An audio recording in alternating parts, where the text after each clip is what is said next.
मैं कहना चाहता हूँ इकरा हसन से कि आए और कंडे लेकर किसी गुज्जर नौजवान शादी कर ले। 3 तलाक से बच जाएगी, ससुर के साथ हलाला करने से बच जाएगी। पहले मुझे मुल्ली कहा गया, मुझे आदि कहा गया, मेरे बाप तक को गाली दी गई, मेरे भाई को कहा गया। उन्हें मैं ये बताना चाहती हूँ कि ये पहली घटना नहीं है।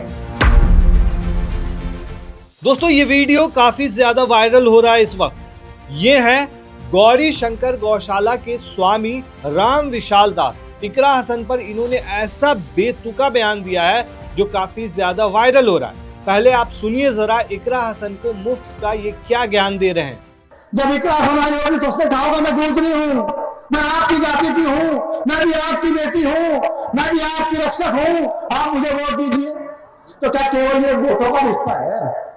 अगर वास्तव में आप भाईचारा निभाना चाहते हो, अगर वास्तव में आप रिश्तेदारी निभाना चाहते हो, तो मैं कहना चाहता हूँ इकरा हसन से कि आए और कंडे लेकर किसी गुज्जर नौजवान शादी कर ले, कराई करके दिखाए। और इससे फायदा कंडे को होगा कि नहीं होगा, लेकिन इकरा हसन को होगा। 3 तलाक से बच जाएगी, 3 तलाक से बच जाएगी, ससुर के साथ हलाला करने से बच जाएगी। हलाला भी नहीं करना पड़ेगा कभी जीवन में। और ये कंडे गांव के लोग, ये हमारे बुजुर्ग के नौजवान सब आंखों में बैठा करके रखेंगे और कभी दोबारा वोट मांगने भी नहीं जाना पड़ेगा। जीवन भर सांसद बना देंगे, लेकिन नहीं कर सकती। एक्सक्यूज मी, आपसे पूछना था, आप जो ये सब बोल रहे हैं इसके पैसे चार्ज करते हैं या ये मुफ्त का ज्ञान है? नहीं, ये तो मुफ्त है। गुड, क्योंकि चिल्लर नहीं है मेरे पास। जी हाँ दोस्तों, हमारे देश में जिसको भी फेमस होना है कुछ नहीं करना है, बस किसी मुस्लिम पर कुछ भी बयान दे दो, हो जाओ फेमस। कुछ ऐसा ही हो रहा है, आपने देखा होगा। या फिर किसी दुकानदार को जाकर के, अगर मुस्लिम दुकानदार है और नाम कुछ भी रखा हुआ है, जैसे बाबा वाला, आपने देखा होगा किस तरीके से जाकर के बोलो कि नाम चेंज करो भाई। या फिर कोई फेरी वाला है, उसको पकड़ लो, नाम पूछो, मुस्लिम निकले तो फिर उसके साथ बदतमीजी करो और फिर वो वीडियो वायरल होगा और फेमस हो जाएंगे। अब सोचिए आप दोस्तों, इकरा हसन कोई छोटी मोटी हस्ती नहीं है, सांसद है, लेकिन फिर भी उन पर अक्सर विवादित बयान सामने आते रहते हैं। 6 महीना पहले ही मुरादाबाद में करनी सेना के राष्ट्रीय उपाध्यक्ष योगेंद्र राणा ने इकरा हसन पर क्या टिप्पणी की। राणा ने सोशल मीडिया पर वीडियो जारी करते हुए कहा था कि मैं कैराना सांसद इकरा हसन से निकाह कबूल फरमाता हूँ, वो भी कबूल करें, वो मुस्लिम धर्म अपनाए रखें, मेरे घर में नमाज पढ़ें, मुझे कोई एतराज नहीं, वो वैसी मुझे जीजा बुलाएं। मतलब कि जानबूझ करके ऐसे स्टेटमेंट दिए जाते हैं। वीडियो देखिए जरा पहले आप, फिर उसके बाद आपको पूरी कहानी समझाते हैं कि ऐसा क्यों किया जाता है। सभी हिंदू भाइयों को जय श्री राम और मुस्लिम भाइयों को अस्सलाम वालेकुम व रहमतुल्लाहि व बरकातहू। नहमदुहु नुसल्ली अला रसूलिहिल करीम, अम्मा बाद, बिस्मिल्लाहिर्रहमानिर्रहीम।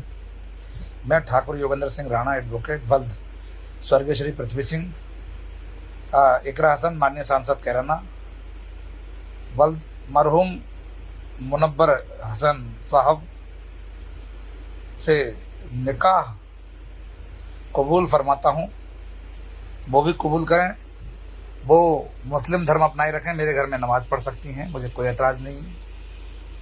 और बशर्ते मैंने अपनी शर्तें रखी हैं कि अकबरुद्दीन ओवैसी साहब और असदुद्दीन ओवैसी साहब मुझे जीजा कहकर बुलाएंगे और मैं हिंदू ही रहूँगा, ऐसे ही टीका लगाऊंगा, क्योंकि हमें यही साथ रहना है, हिंदू मुस्लिम भाई भाई।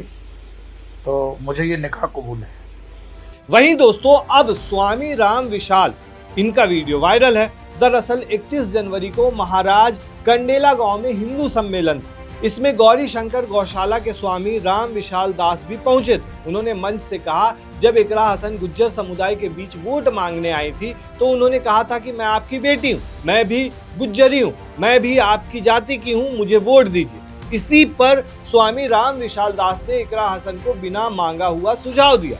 कहा कि इकरा हसन किसी गुज्जर युवक से शादी कर ले, ऐसा करने से 3 तलाक और ससुर से हलाला जैसी स्थिति से बचना आसान हो जाएगा। अब इसमें 3 तलाक की बात कहां से आ गई या फिर हलाला जैसी बात कहां से आ गई?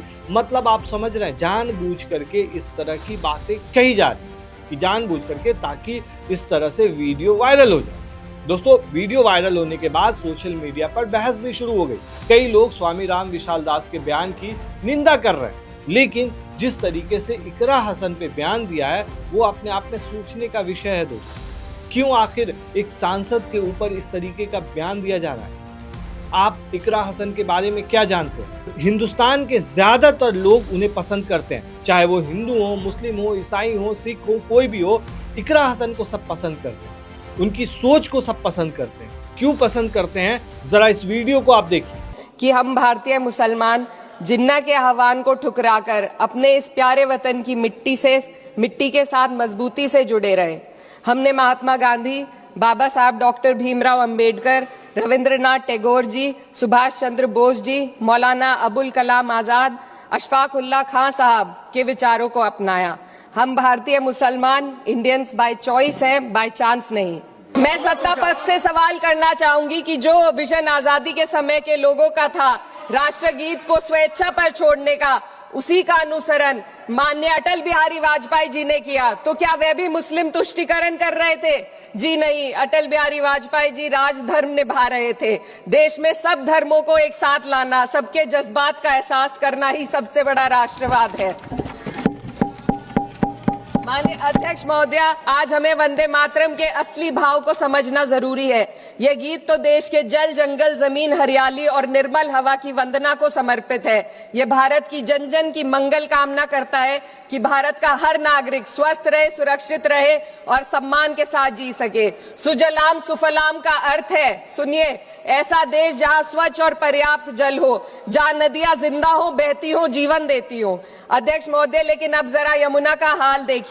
दिल्ली प्रदूषण नियंत्रण समिति की 2025 की रिपोर्ट बताती है कि यमुना के कई हिस्सों में बीओडी स्तर 127 mg पर लीटर है तक पहुंच चुका है, जबकि किसी जीवित नदी के लिए ये 3 mg पर लीटर से कम होना चाहिए। हम वो देश हैं जहां सरकार प्रकृति पर बने गीत का मान मर्दन तो करती है, पर उसी प्रकृति, जंगल, हवा, पेड़ को बचाने वाले कानूनों को धीरे धीरे खुद ही खत्म कर रही है।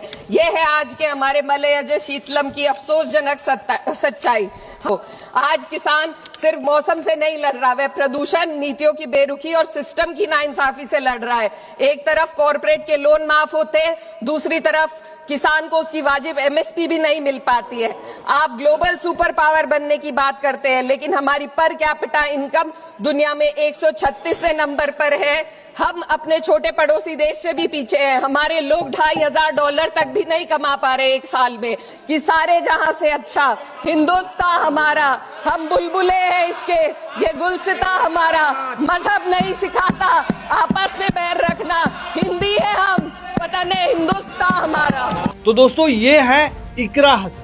इकरा हसन की ऐसी सोच है, इस चीज को वो आगे लेकर के चलती हैं, इसलिए सभी समुदाय के लोग इन्हें पसंद करते हैं। लेकिन कुछ लोग फिर भी ऐसे बयान देते हैं, ऐसा बेतुका बयान देते हैं, सिर्फ और सिर्फ वायरल होने के लिए, ताकि मतलब तुरंत वायरल हो जाएं, लोग उन्हें पहचानने लगे। इस तरह की चीजें सामने आती रहती है, अक्सर ऐसा देखा जाता है दोस्तों। हाल में ही देखा होगा कि कितनी कंट्रोवर्सी हो रही है, काफी ज्यादा बयान सब सामने आ रहे हैं। कभी कोई बाबा शॉप वाला, तो आपने वीडियो देखा ही होगा किस तरीके से उस पर कंट्रोवर्सी हुई। खासकर देखेंगे दोस्तों कि ऐसे वीडियोस काफी ज्यादा वायरल होते रहते हैं। और इस पूरे मामले पर आप क्या कहते हैं दोस्तों, हमें कमेंट में जरूर बताएं। शुक्रिया।